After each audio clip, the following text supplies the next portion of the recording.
It's always easier following a poorly received act. I got STD tested recently because I, unlike Roberto, do not wear condoms. I mean, if a Nazi Pope tells me not to wear a condom, I'm not going to wear a condom because one, I listen to the Pope. Two, my grandfather, incidentally, didn't listen to a Nazi once. We can all guess how that went.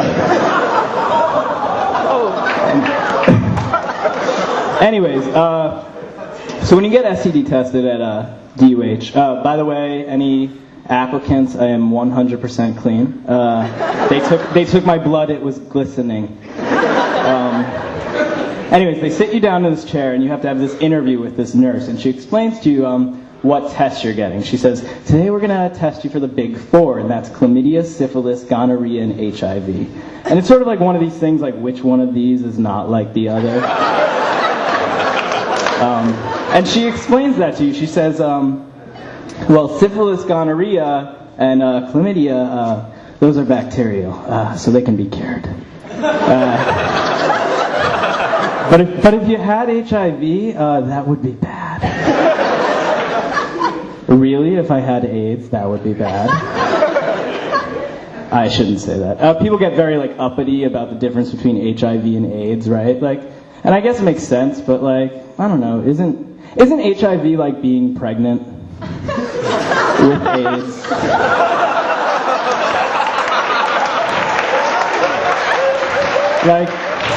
Like it may not be 9 months, but it sure is coming.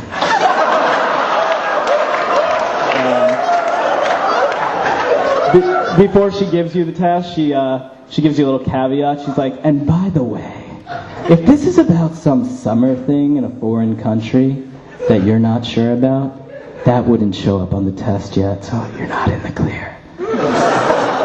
I'm like, someone has been reading my diary. But then she starts to talk to you like you already have it. She's like, I see the look on your face. She's like, don't worry, some people are living productive lives with HIV. They're living months, years. She says, I know what you're thinking. You're thinking, why am I not giving you an HPV test? And I say, I'll take what am I not thinking. I'm not giving you an HPV test because you're a man and you don't get a pap smear done. I always struggle with that. I always want to say schmear, and then I have to remember it's not a bagel. But she says, if you notice anything weird on your genitalia, she's like, I'll take a look. Because HPVs in men is one of those things you have to look at and be like, yep, that's HPV. It was sad this summer. I had a cousin die, so I had to go to a funeral. But by going to a funeral, you learn a lot of interesting things about funerals. There's always that girl in the car on the ride there that's she's crying, and you're like, what's wrong? And she's like, I don't like funerals. Really? You don't like funerals? That's totally weird. I check the obituaries every day. Find the best ones to go through. Great food. True. Then there's that guy at the funeral. He's walking around to everyone. He's like, I'm sorry for your loss. Which I guess it's nice, but isn't it a nice way of saying me? I don't really give a shit. But I see that it bothers you. Sorry about that. Anyways, I'm at this funeral, and the rabbi says that everyone at the funeral is going to go around and shovel 2 scoops of dirt on the grave. And my grandma leans over to me, and she's like, this is new. I'm like, really, Grandma? New? Pretty sure the Jewish religion's 5,700 years old now. Nothing's new. It's not like they had the council of Jews around and they're like, how are we going to move into the digital age? Scoops of dirt.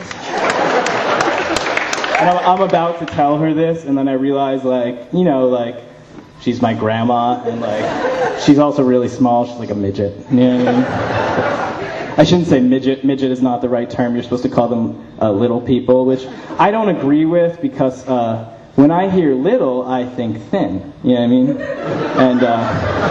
And midgets are not thin. It's misleading. Midgets are quite chunky, in fact.